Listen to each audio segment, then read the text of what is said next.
Salvem, queridos colecionadores! Muito calor. Essa semana que a gente tem à frente vai ser coisa aí de 35, 36 graus na média. Muito quente, com agravante, muito seco. Não era para ser um período assim tão quente. As chuvas ainda não se formam como deveriam se formar. No verão a gente tem pelo menos uma tempestade quase que diária.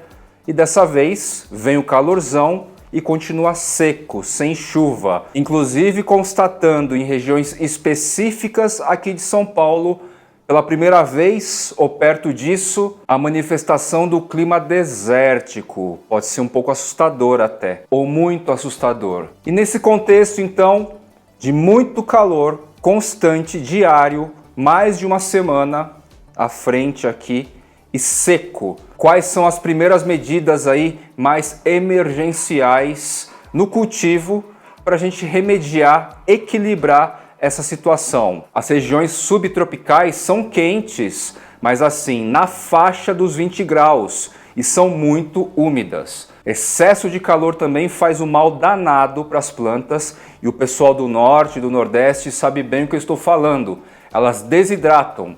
Elas murcham dentro do vaso, quando também não queimam em contextos abertos, cultivo outdoor. Quais são as medidas mais importantes a se tomar nesse contexto e que de certa forma está à nossa mão? Um primeiro modo de você resolver aí essa situação por completo, se possível a você, é trazer o seu cultivo para o indoor ou pelo menos para estruturas tipo indoor, como as caixas de umidade ou terrário aquário. Se você trouxer para dentro de casa, em geral a temperatura das casas são mais baixas do que a área externa.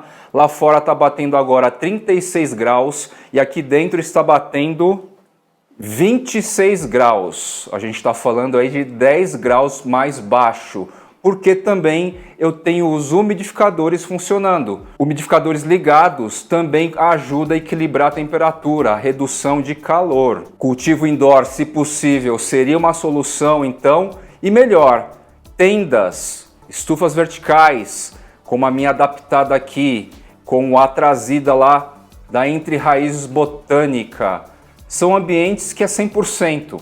A gente vai ter um aumento de calor aí, mas se aqui dentro está 26 graus, no termômetro dentro da estufa vai aumentar aí 3 graus, então vai estar uns 29. 29 é bem diferente de 36. Inclusive eu estou até transpirando porque eu estava fazendo a mangueirada lá fora. Então esses recursos dentro de casa, falo dentro de casa de novo porque a temperatura dentro costuma ser mais baixa do que lá fora já. Esses recursos profissionais ou adaptados dentro de casa vai garantir o quê? A umidade alta. Como eu já falei em dezenas de outros episódios, você que me segue aí há bastante tempo, o fator umidade para grande parte aí das espécies que eu apresento, variedades híbridas e espécies, o fator umidade é meio que um equilibrador, um compensador dos demais fatores. Se está mais frio, a umidade alta ajuda a segurar esse frio. Se está muito quente, a umidade alta também ajuda a segurar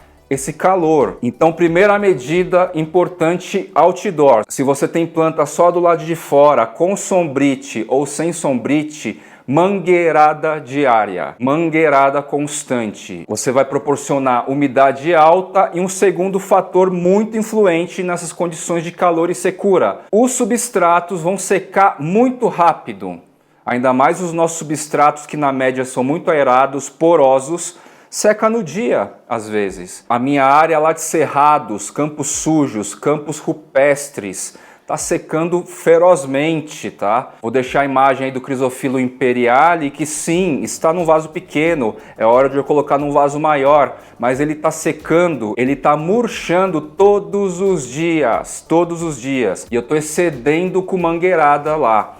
Trocar por um vaso maior que retém mais umidade, obviamente, vai ser ideal. Mas só para vocês terem a referência, olha esse termômetro. É uma planta grande, num vaso comparativamente pequeno. Até então, a umidade no substrato suportava. Nesses dias de 36 para mais e seco a 50%, é regas todos os dias. Você que tem outdoor também, outro benefício. Na hora que você for regar, só essa molhadeira aí do lado de fora vai te ajudar a aumentar a umidade dentro de casa se você deixa as janelas e portas abertas. Se o seu quintal é pertinho aí da sua área indoor de plantas e você regar, essa umidade das plantas de fora vai trazer umidade para dentro de casa. Veja, porta aqui aberta, porta lá dos fundos aberta. Eu tenho um tipo de circulação, molha toda a lateral aqui, que engloba essas duas passagens, a umidade vem para dentro. Então, para vocês terem uma ideia, hoje quando eu acordei,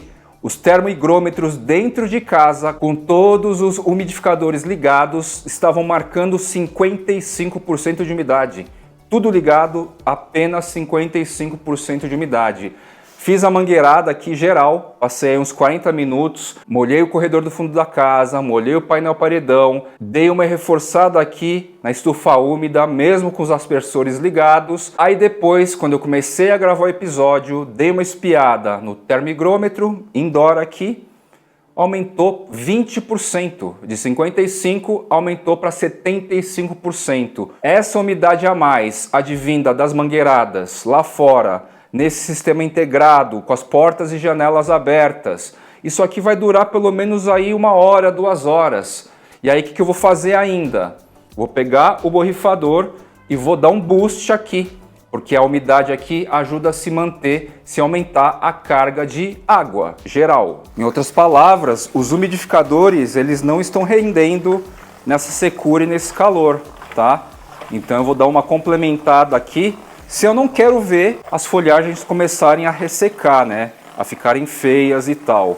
Porque assim, a questão indoor não é que as plantas vão morrer, mas nessa condição de umidade, nesse calor, vai acabar ressecando. As folhas que estão bonitas vão acabar se perdendo aqui e ficando feias e tal, tá?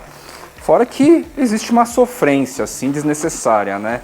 Já que o trabalho é esse, as dicas estão sendo dadas aí para a gente compensar esse excesso de calor e esse excesso de secura, principalmente aqui em São Paulo, tá? É a área que eu consigo ter a referência real oficial. Então assim, fiquem de olho nos substratos, eles vão secar com muito mais frequência agora, às vezes é diário, às vezes é de 2 em 2 dias. Fiquem todos atentos a isso. As plantas em geral vão sinalizar, elas vão ficar murchinhas, e o fator umidade alta no ar, umidade nas folhagens, ajuda a compensar bastante esse calor excessivo. O pessoal do norte e nordeste já está mais acostumado com isso. Você fazer uma molhadeira geral nos períodos mais frios do dia, quentes, mas mais frios, seja 2 vezes por dia, vai evitar essa desidratação advinda de calor excessivo e não necessariamente de substrato seco.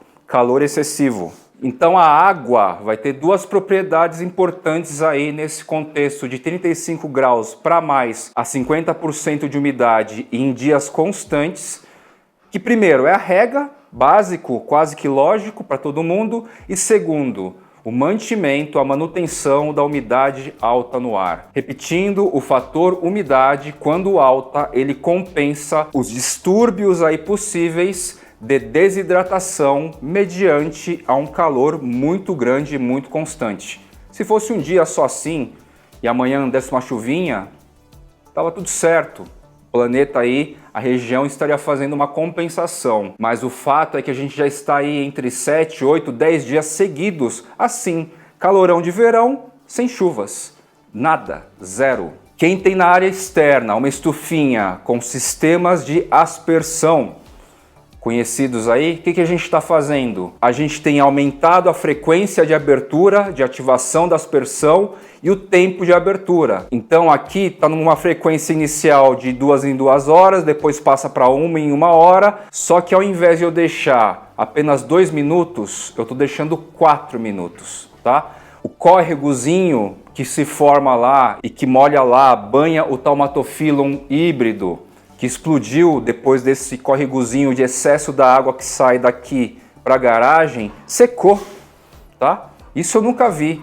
Desde que eu tenho o sistema de aspersão, já tivemos verões, já tivemos primaveras, e o córregozinho artificial, mesmo que secasse um pouco em épocas mais quentes, ele se mantinha ativo. Nesse contexto está secando, não está rendendo. Então pela primeira vez aí, em 4, 5 anos, a gente tem esse clima diferente. E não vai ter muito jeito, esse calorzão, esse sol forte vai acabar impactando algumas situações aí de plantas de quem cultiva outdoor. Vocês vão notar, inevitavelmente, algumas plantas ressecando por causa de calor, como vocês nunca viram antes. Quem gosta de planta vai começar a cultivar mais indoor, porque o ambiente externo vai ficar bastante problemático. E segundo, quem puder, vai criar estruturas amplas aí de área externa, estufas próprias, sombrites, sistemas de aspersão para fazer um compensatório aí, uma proteção, uma redoma literal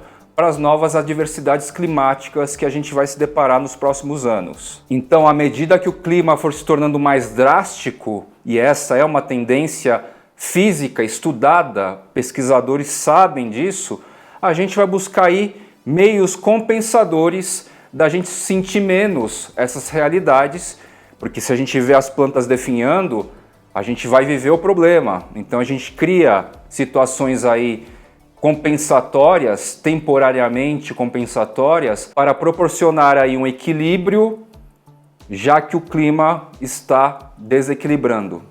Trocando um pouco de assunto e de função Fly Channel, abro uma outra função Fly aqui para apresentar para vocês novas plantas. Originariamente, esses caras são híbridos, todos criados por um breeder sueco. O cara aí tem uma equivalência, na minha visão, em termos de habilidade, bem semelhante ao Scott Cohen lá na Flórida. Esse carinha aí que eu já falei algumas vezes e tem todos os méritos aí pelas produções que faz. Esse colecionador sueco já está aí hibridizando 5, 6 espécies diferentes. Eu vou deixar aqui a visualização das mudinhas, não vou mostrar todas, vou mostrar 2 apenas. Eu tô com uma caixa de Pandora aqui, com algumas dezenas de plantas, tá? Seedlings, ou não seedlings, mas mudas pequenas. Mostro aqui as seedlings que eu recebi e ao lado aqui eu coloco a foto da planta adulta, só para vocês terem referência. Na verdade, eu resolvi pedir as fotos das plantas adultas para depois. Em outro contexto aí eu mostro para vocês o indivíduo adulto já. Por enquanto a gente vai ver as seedlings pequenas ou mudas pequenas e a gente vai tentar imaginar juntos aí o que vai virar à medida que eu vou descrevendo as espécies envolvidas nos híbridos. Bora ver aqui então quem que eu vou escolher. Eles não estão plantados ainda, eu vou aproveitar e já vou plantar também no contexto. Este carinha aqui primeiro, já vou falar a respeito, deixa eu só plantar aqui. Aqui a gente tem um primeiro indivíduo então, produzido por esse amigo, parceiro, lá da Suécia. Ele é o Anthurium Ace of Spades Dark X Green, Ace of Spades Green. Tá aqui. A plaquinha aqui foi escrita por ele mesmo. E qual que é a história desse cara? A parte dark nada tem a ver com Tesula, absolutamente nada. Teve um período aí na história entre os colecionadores, principalmente da Flórida, que o Ace of Spades ele foi clonado, clonagem laboratorial. E por que não se clona mais? Aí tem a questão de que plantas que são muito difíceis de cultivar ou que exigem estruturas como as nossas, é difícil popularizar, é difícil prever e transformar em escala com percentual de garantia maior de que a galera vai aderir, tá certo? Fora que eu já falei para vocês algumas vezes que as espécies e as variedades do colecionismo, a beleza, a estética, além de toda a tratativa e recursos para cultivar, para manutenção, a beleza em si não é tão popular, não é uma beleza assim de domínio tão público. Folhas pretas aveludadas. As pessoas às vezes preferem coisas mais coloridas e tal. Os gostos são diferentes. Os caladiums coloridos e variados, que eu gosto muito, têm um perfil de público diferente. E a beleza estética, então, velutina, semi-velutina, preta, é uma estética mais popular? Sim, não? Enfim, o fato é que a clonagem laboratorial do Ace of Spades, que ocorreu lá alguns anos atrás, acabou. Não foi à frente. E aí o que aconteceu? Um sueco que morava nos Estados Unidos à época conseguiu uma variação, variabilidade genética, sementes e tal, conseguiu uma variação dark, nada a ver com tesula, um dark bem característico, diferente do que a gente vê em tesula. É um preto muito preto e as folhas são relativamente acetinadas, brilhantes, tá? Com o passar do tempo vou trazendo as evidências aí do que eu estou falando. Esse aqui é só um primeiro episódio a respeito desses carinhas. E esse sueco foi embora de novo para a Suécia. O meu amigo colecionador conheceu o cara, não sei se fizeram trocas, não sei se ele comprou uma muda, enfim, ele cultivou lá esse cara bem distinto, inclusive distinto o suficiente para que o olhar leigo consiga diferenciar em relação a um Dark Tesula, tá certo? E esse cara aqui é cruzado com o tal do Green, que seria o Ace of Spades original, vamos falar assim, sem essa preocupação de variabilidade genética. O Ace of Spades típico, que é bastante comum de se ver em Instagrams de colecionadores lá no Havaí. Vale a pena dar uma pesquisada e procurada nos Instagrams respectivos. Ele fez essa cruza. Por enquanto, não dá para notar. Mas esse carinha, essa cruza deste Dark, em cima deste contexto de história, com o Green, que seria o formato típico, ele vai ficar muito parecido, extremamente parecido, com o Anthurium Ace of Spades Dark Form Tesula, tá certo? É basicamente isso então. Ele vai ficar praticamente igual, assim, pouquíssimas diferenças em termos de texturas, toque velutino e principalmente a cor mais escurecida. Detalhe aqui do cultivo, coloquei em substrato super leve, tem bastante carvão, tem bastante perlita, casca de arroz carbonizado, tem aí flocos, pedacinhos de insumos de serrapilheira, tem uma bela mistura aqui leve, componentes que vão demorar para decompor, então eu sempre coloco o quê? Cote, bocache, adubos sólidos de lenta absorção e lenta liberação e vou borrifar com Monstera Lab. Um pouquinho aqui já no substrato também. Vai para onde? Vai para a tenda Master Tent 600D da Entre Raiz Botânica. Aproveitem aí que em novembro, cupom FLY15, 15% de desconto. Dei uma olhada aqui. Beleza. Vamos ver aqui o segundo carinha da vez. Eu vou mostrar 3. O último não tem nada a ver com meu amigo colecionador sueco, tá? Esse segundo terá a ver. Vamos ver aqui. Uma plantinha bem juvenil, né? Não chega mais a ser uma plântula. Foi plantado nesse trocinho aqui que eu esqueço o nome. Dos recebidos da vez, esse aqui é para mim o mais interessante e vou adiantar aqui para vocês a respeito dele, tá? Por enquanto, qual que é o palpite aqui? Parece uma mudinha do que para vocês? Vão opinando aí, tá? Inclusive tem uma folhinha em desenvolvimento aqui nova. Vamos ver como que ela vai se comportar, né? Acabou de chegar. Bom que chegou num período quente, né? Nesse sentido é muito legal. E o úmido eu garanti aqui na caixa de Pandora rapidamente. Vou falar aqui as espécies envolvidas. A gente tem aqui, de um lado, matriz, o Anthurium subsignatum com o Anthurium papillilaminum Mary. Quem é o Anthurium papillilaminum Mary? Você que ainda não sabe, além do Regardens, Anthurium papillilaminum Regardens, lá dos quintais de Steve e Mary Nock, existe um outro Anthurium papillilaminum também, nomeado desse jeito porque é uma variação específica, advinda, nascida lá dos quintais de Steve e Mary. E assim como Regardens, com características específicas, foi batizado de Anthurium papillilaminum Mary. Anthurium papillilaminum Mary, em homenagem a Mary Nock.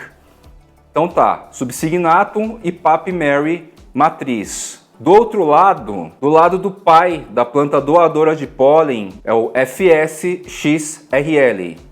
Papillilaminum, tá aí na tela o nome. Ou seja, é um aperfeiçoamento dessas duas variações produzidas aí pelo famoso J. Vanini. A questão só é o quê? É que existe uma variação desse cruzamento feito por sementes, e alguns poucos indivíduos, eles têm aí uma subcategorização que o deixa mais nobre, mais caro, mais raro. É o tal do Flat Sinus, ou seja, Essa mistura do FS com RL gerou alguns indivíduos aí cujo sinus ele é praticamente horizontal. Então ele forma um T. E esse cara tem um valor mundial aí bem diferenciado. Nos Estados Unidos é praticamente impossível de encontrar, eu nunca vi. Contudo, eu vi na coleção desse colecionador sueco, tá? Então, a expectativa aqui é bem alta nesse sentido. Eu já vi o híbrido dele de Subsignatum com o Papillilaminum Mary, fica basicamente um Portilloy, o resultado é muito parecido com o Portilloy, e aí depois ele fez essa cruza. Ele não tem ainda indivíduos adultos desse cara, tá? Agora que eu lembrei, essa é uma referência importante, ou seja, todos os irmãos, eles vão crescer aí mais ou menos ao mesmo tempo. Se um já tinha cara de Portilloy e o Flat Sinus aqui, que é uma variação específica do FS XRL, a coisa aí tende a ficar muito boa, né? Muito interessante mesmo. Então é esse carinha aqui. E obviamente, gente, que no decorrer a gente vai ver o desenvolvimento. Vou trazer mais conteúdo falando desse amigo colecionador sueco, tá? Para a gente ter um pouquinho mais de visão e clareza e evidências, né? Óbvio, evidências do que estou falando. Este é apenas o começo. E por fim, mas não menos novo no Brasil, raridade, galera, hoje em dia é muito assim, é novo aqui, tá? Porque hoje em dia tem sido feito tanta coisa em tanto lugar, muita coisa que é filtrável, né? Mas na agulha, no detalhe a gente vai encontrando. Perdeu uma folha aqui, mas está vindo com uma nova. Dessa onda mundial do atual colecionismo de Anturium. Essa obra aqui, essa produção, provavelmente híbrida, provavelmente, quem tiver mais informação me diz aí, ele é um dos carinhas pinçados. Eu costumo ser um crítico da produção tailandesa, indonésia, eles fazem tudo de tudo, variegam tudo de tudo, quimicamente, muito possivelmente, pela velocidade de variegação que tem por lá. Então, pinçando, esse é um dos carinhas deste novo movimento atual do colecionismo de Anturium, que vale a pena eu destacar. Esse sim, por ser originário possivelmente da Ásia, Indonésia, é o Anturium Golias. Não confundam com Mike's Golias. O Mike's Golias é sinônimo, apelidos, dados gerais, para o Circus Peanuts, tá? Muito conhecido lá na Flórida, muito conhecido como híbrido estadunidense. Esse aqui é o Golias, apenas vindo lá da Ásia. A foto aí está ao lado para ilustrar. Lembra um Papillilaminum, mas não é nenhuma dessas variações diversas aí do complexo do Anturium Papillilaminum. Legal? As que estão saindo da caixa de Pandora aqui, que eu vou manter inclusive por mais um tempo, estou indo lá para a tendinha. Vou mostrar aqui para vocês já. Um detalhe técnico dessa tenda, tá certo que ela tá de costas aqui para fora, chega a tomar um pouquinho de sol, mesmo que tenha sombrite lá, ó. Tem sombrite para cá. Tá esquentando um pouquinho a mais, então eu só tô observando para ver se não vou ter nenhum cozimento aqui, né? Mas as plantinhas estão aguentando. Então bora ver lá, ó.